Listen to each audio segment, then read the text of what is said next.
Êxodo, capítulo 1 e 2. Vamos ler alguns versículos do capítulo 1. Estes, pois, são os nomes dos filhos de Israel que entraram no Egito com Jacó. Cada um entrou com sua casa. Rubem, Simeão, Levi, Judá, Isacar, Zebulon, Benjamim, Dan, Naphtali, Gade e Asser. Todas as almas, pois, que procederam da coxa de Jacó, foram 70 almas. José, porém, estava no Egito. Sendo, pois, José falecido, e todos os seus irmãos e toda aquela geração, os filhos de Israel frutificaram e aumentaram muito, e multiplicaram-se e foram fortalecidos grandemente, de maneira que a terra se encheu deles. Depois levantou-se um novo rei sobre o Egito, que não conhecera a José, o qual disse ao seu povo: eis que o povo dos filhos de Israel é muito e mais poderoso do que nós. Eia, usemos sabiamente para com ele, para que não se multiplique e aconteça que, vindo guerra, ele também se ajunte com os nossos inimigos e peleje contra nós e suba da terra. Agora estamos começando uma nova fase, um novo livro de Êxodo. A palavra Êxodo quer dizer saída, e todo livro leva esse nome, e a ideia, queridos, é que Deus está preparando, o povo vai estar entrando, e Deus, o livro de Êxodo mostra a saída do povo de Israel, mas uma boa continuação no deserto. A história, agora em Êxodo, vai começar a mostrar uma nova fase de Deus na vida do povo. Agora Deus vai agir diferente. A ideia de Deus agora é dar continuidade a uma outra fase do seu plano. Agora Israel estava estabelecido, e o interessante é que o texto começa falando o quê? De 1 a 5, o número de pessoas descendentes de Jacó.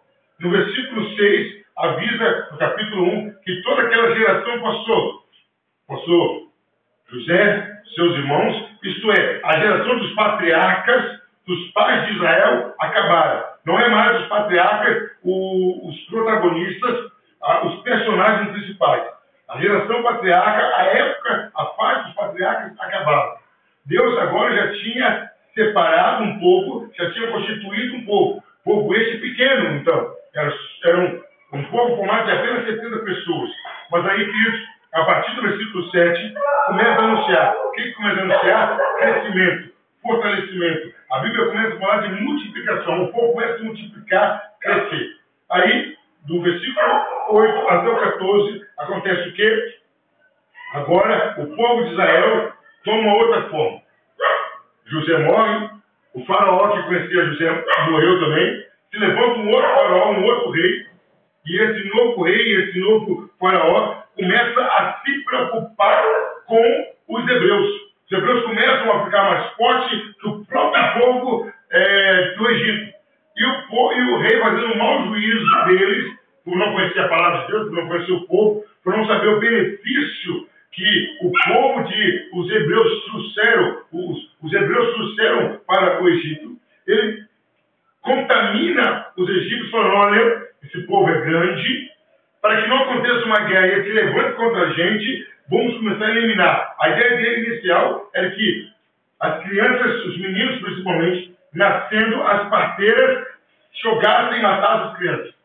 Mas a Bíblia diz que as parteiras tiveram temor de Deus. Mas o interessante que eu quero chamar a atenção, que à medida que os egípcios, com seu novo faraó, oprimiam, escravizavam Israel, mais Israel crescia. E aquilo começou a ficar pavoroso. O povo sofria, mas crescia, mas se fortalecia. E aí, do versículo 15 ao 22, o faraó decide tomar uma outra atitude. Qual é essa outra atitude? Que jogassem os meninos no rio.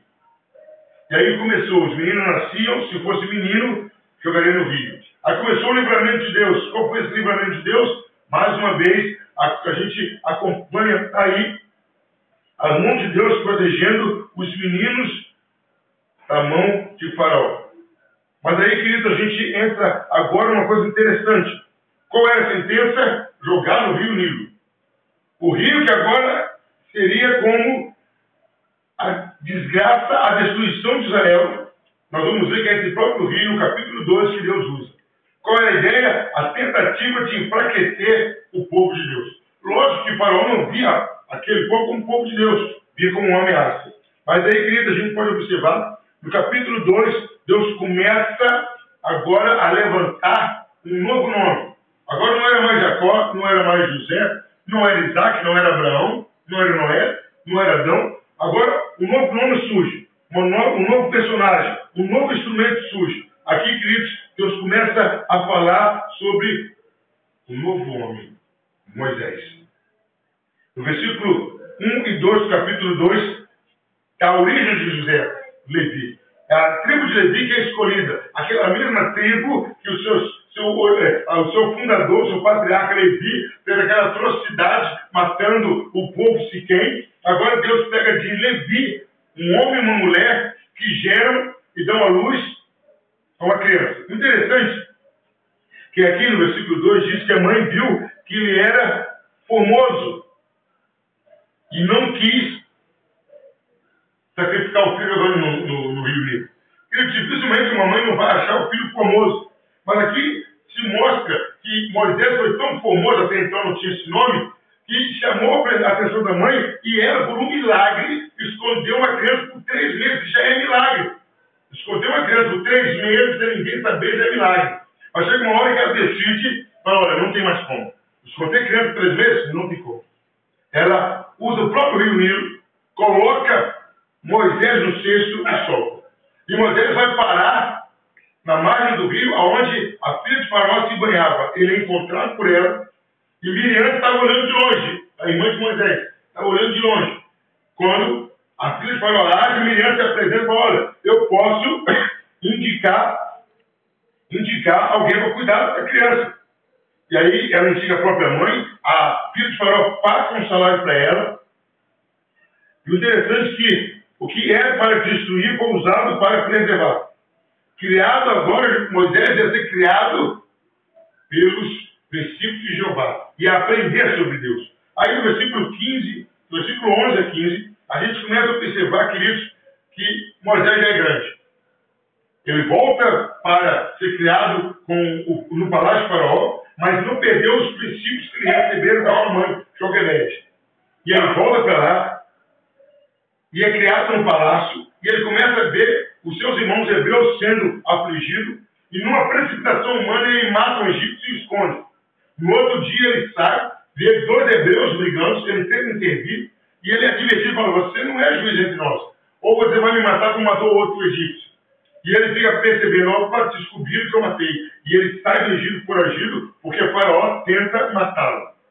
No versículo 16 e 17, do capítulo 2, nós vamos encontrar agora Moisés numa outra realidade, num outro contexto. Agora é tempo de reflexão. Ele ajuda as filhas dos sacerdotes. Ali ele afasta os pastores que tinham atacado as mulheres. Ali ele dá água para o rebanho. E do versículo 23 para frente, queridos, a gente vai achar o quê? O povo decidindo aclamar. O povo clama, e quando o povo clama, Deus ouve a oração do povo. Queridos, esse é o início de Êxodo. Esse é o início de uma nova etapa. E, queridos, nessa noite eu quero estar falando sobre isso. O Deus que cumpre todos os seus planos.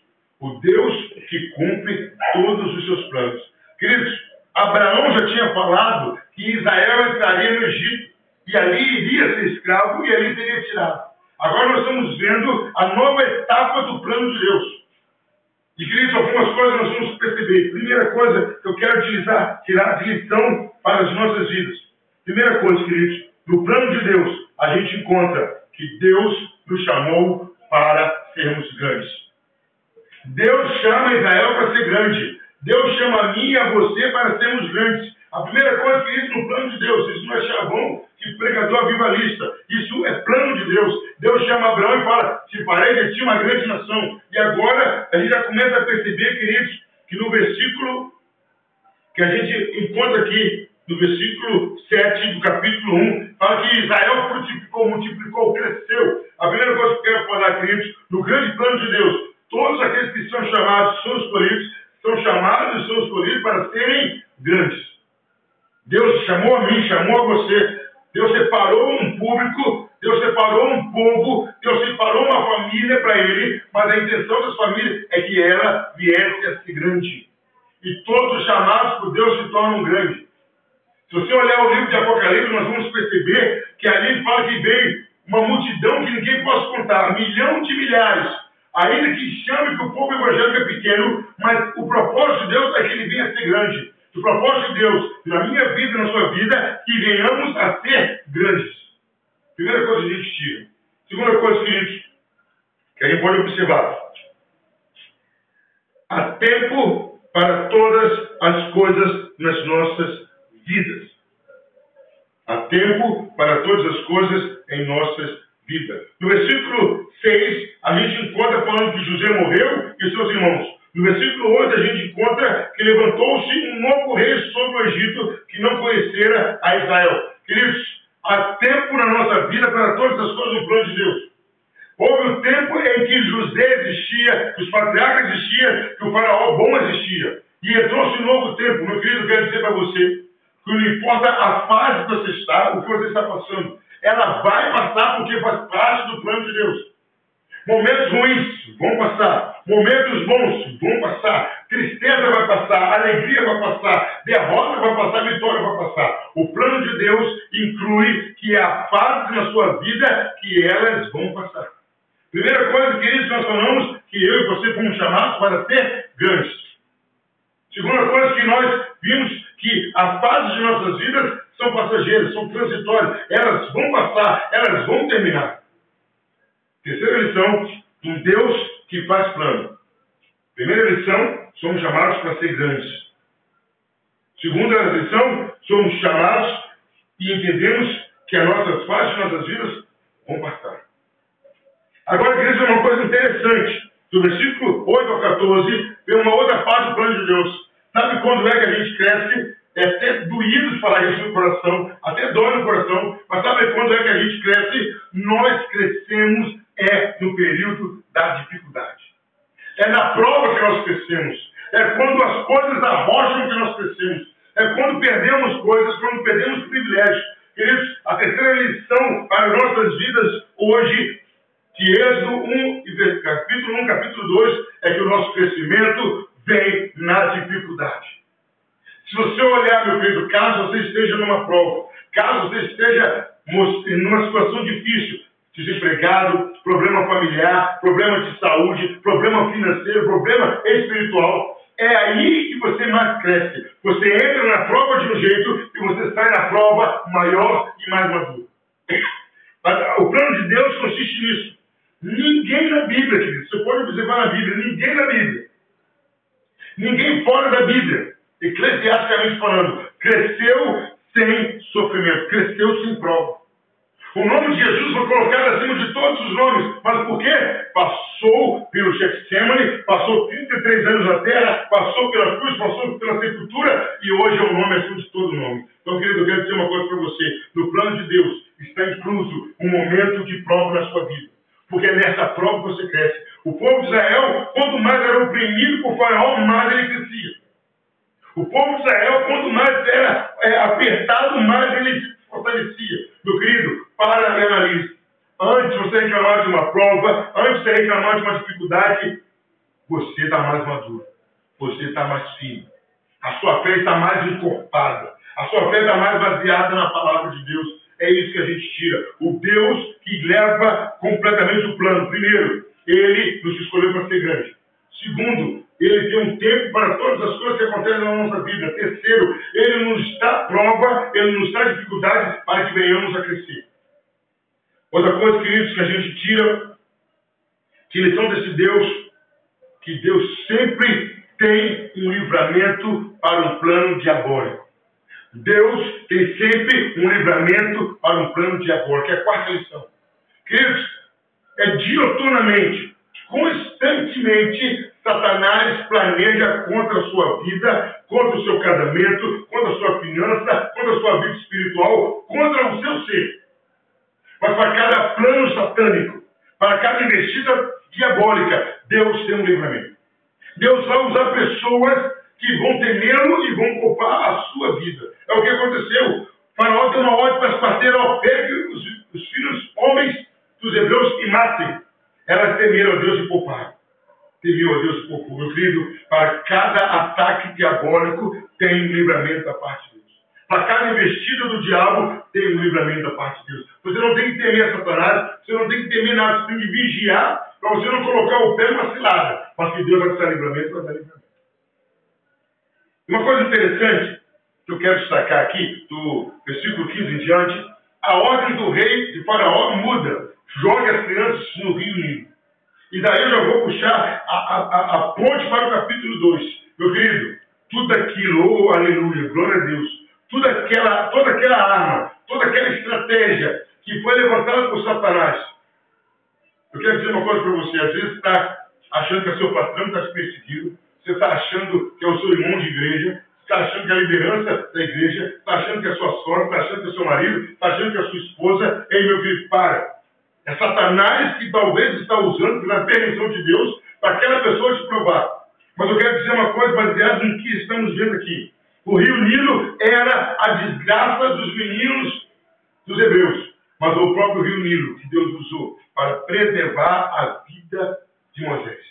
Foi o próprio palácio de Faraó que Deus usou para preservar a vida de Moisés. Eu quero dizer para você o quê? Com isso, o que eu quero dizer com isso, pastor Camargo? Eu quero dizer para você o seguinte: toda arma contra você é a arma que Deus vai usar para a sua vitória. Aleluia.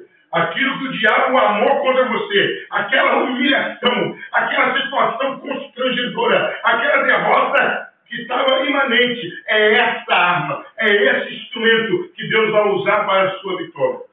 Esse desemprego seu é para a sua vitória. Esse problema conjugal é para a sua vitória. Meu querido, o rio Nilo, que era para destruir os filhos, era para destruir Moisés, foi esse rio Nilo que Deus levantou para exaltar Moisés.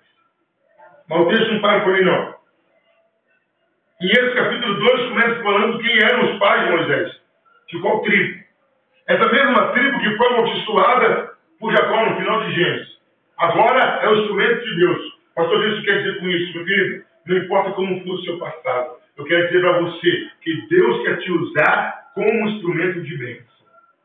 No plano de Deus não existe um Deus que guarde mágoa, um Deus mesquinho, um Deus que vai continuar te julgando pelos seus erros pro resto da sua vida. Não, o erro que você cometeu, a hora que você se colocar à disposição, você vai ser usado por Deus para trazer bênçãos. Foi da tribo de Levi que Deus suscitou um novo personagem. Foi da tribo de Levi que Deus levantou o primeiro sacerdote. Foi da tribo de Levi, o patriarca que não cumpriu a palavra, mas agora a sua descendência é abençoada. Eu queria dizer isso para você. Que no plano de Deus, todos podem ser usados para a glória de Deus. No plano de Deus, todos podem ser usados para serem bênção no plano de Deus. Outra coisa que eu quero destacar, no capítulo 2, queridos, é que quando Deus tem um plano na sua vida, e que tem um plano na sua vida, Deus vai cumprir esse plano na sua vida. Mas aí, queridos, como que eu falei há pouco atrás, tem fase na sua vida. Nós vamos ver agora do versículo 11 até o versículo 15, uma atitude de Moisés. Moisés é preservado por Deus. Deus usa o rio Nilo. Deus usa o palácio de Faraó. Meu querido, Deus vai usar essa humilhação. Deus vai usar essa dificuldade. Deus vai usar esse problema. E é esse problema que vai abrir porta para a sua vitória. Mas eu quero destacar que tudo tem um tempo. O próximo ponto do sermão quer dizer isso. Espere a sua hora. No plano de Deus, você tem que esperar a sua hora. Moisés, ele foi criado conforme os princípios de Deus. Ele começou a enxergar a humilhação, a escravidão do seu povo. E do versículo 11 em diante, ele resolve agir com as próprias mãos. Ele resolve agir no tempo dele. Ele resolve tentar resolver o problema. Meu querido, ele mata um egípcio e com aquilo faz com que ele se torne foragido. Meu querido, no plano de Deus, ele tem o tempo exato para te usar. Deus vai te usar na hora que ele precisar. Deus não está te usando como usa o irmão, como usa o pastor, como usa o A, como usa o B. Deus não está te dando dons, ou os seus dons não estão desenvolvendo. Ei, calma, o seu tempo de ser usado vai chegar. Você não tem que se preocupar com isso. Moisés se precipitou e quase colocou o plano de Deus por água abaixo. Se Deus não fosse onipotente, onisciente, ele teria que alterar o plano dele. Mas já estava no plano de Deus essa precipitação de Moisés. E o que eu quero tirar isso para nossas vidas? Vai ter o tempo, queridos, que nós vamos assumir um culto. Vai ter um tempo em que você vai assumir uma chefia. Vai ter um tempo em que você vai assumir uma família. Vai ter um tempo que você vai assumir um departamento. Vai ter um tempo em que você vai ter que evangelizar a sua família. Mas espere o tempo de Deus. Porque o plano de Deus está incluso esse tempo que você tem que esperar. Eu quero abrir um parênteses e dar um salto lá em Atos dos Apóstolos. Que Jesus, no mesmo diálogo, capítulo 1 e 2 de Atos, ele fala, olha, esperar em Jerusalém até que venha o poder. Era para esperar. Aí ele fala, depois de descer o poder, vocês vão pregar.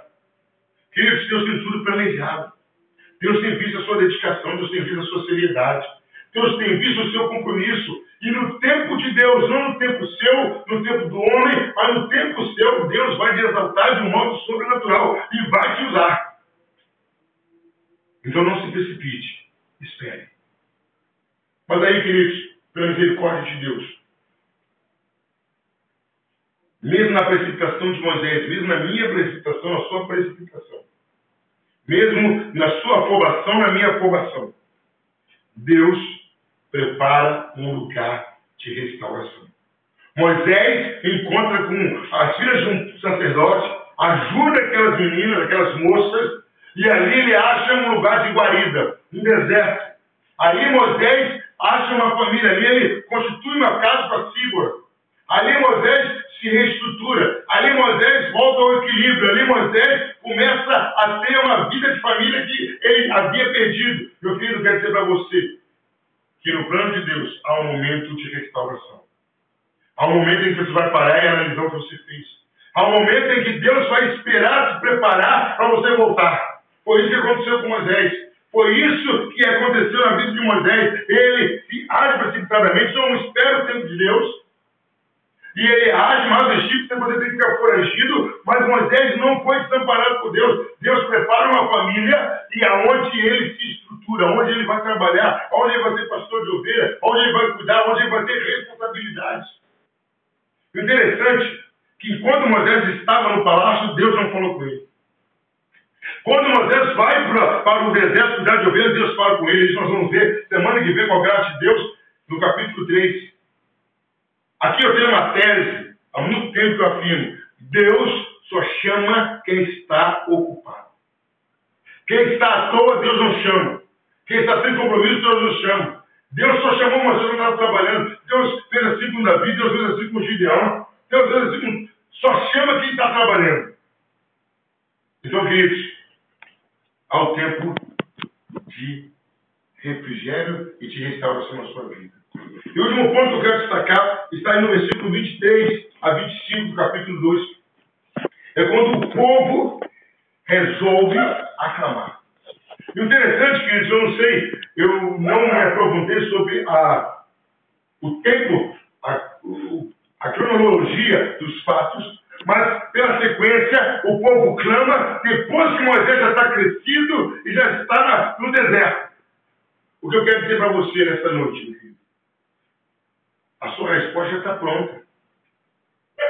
A sua solução já está pronta. Deus está esperando você clamar, Deus está esperando você parar de murmurar, Deus está esperando você parar de analisar, está esperando você parar de reclamar, para ele agir. Aí o povo, quando começa a clamar, Moisés está quietinho no deserto, aí Deus vai lá, da sacerdente e se revela a Moisés. Meu querido, a sua vitória, o seu problema já está solucionado. Quando você está orando aqui conforme a vontade de Deus, Deus já está agindo onde ele tem que agir. O plano de Deus é esse. O plano de Deus sempre transcende, sempre vai antes da nossa oração. Quando você começa a orar, Deus já está agindo há muito tempo, meu querido. Está orando para alguém, está orando para uma causa, Deus já está agindo. Deus já está agindo. Deus jamais vai esquecer de você, porque você está sendo representado por Jesus Cristo. Então, capítulo 1, capítulo 2 de Êxodo, nos deixa claro a palavra, que o Deus é o Deus que leva a fim os seus planos. Deus cumpre com os seus planos. Deus restaura famílias. Deus conserta erro que nós cometemos. Mas o plano dele não falha. E o livro de Êxodo, começando hoje, está mostrando isso. Que o Deus que leva Israel para o Egito é o Deus que faz Israel crescer. E o crescimento de Deus é através de sofrimento, através de prova, através de dificuldade. E, queridos, pode observar. O que mata uma igreja não são os problemas que vêm de fora para dentro. São os problemas que vêm de dentro para fora. Ataque externo faz a gente crescer. É isso que o povo de Deus sempre foi. Quando o povo de Deus é atacado, é a hora que ele cresce. É a hora que ele se torna gigante. E você é filho, filho. Observe você que é um homem e mulher de Deus. Quando você é atacado ou atacada, é a hora que você cresce. Porque você ora mais, você busca mais. É o que o apóstolo Paulo fala. Porque quando eu sou fraco, eu sou forte. Porque o poder de Deus se aperfeiçoa na minha fraqueza. Meu querido, prova não é para te destruir. É para fazer você crescer. É para multiplicar suas forças. É para multiplicar a sua igreja. É para fazer a sua igreja crescer. É para fazer a sua família crescer. Êxodo, capítulo 1 e capítulo 2. Uma nova fase, uma nova forma de Deus agir, um novo começo. Você pode observar, e nós vamos observar, já começando agora, Deus fez muito milagres no começo de Êxodo. Muito mais do que em toda a história de Gênesis. Você vai ver o que Deus vai fazer, que manifestação de poder. Já fez aqui, livrando os meninos hebreus, livrando Moisés da morte, usando as armas do diabo contra Moisés a favor de Moisés e ouvindo o clamor do povo. Queridos, que Deus nos abençoe grande e poderosamente. Confie, descanse. A sua vida está nas mãos de Deus e Ele vai te abençoar para a glória dele. Que Deus nos abençoe.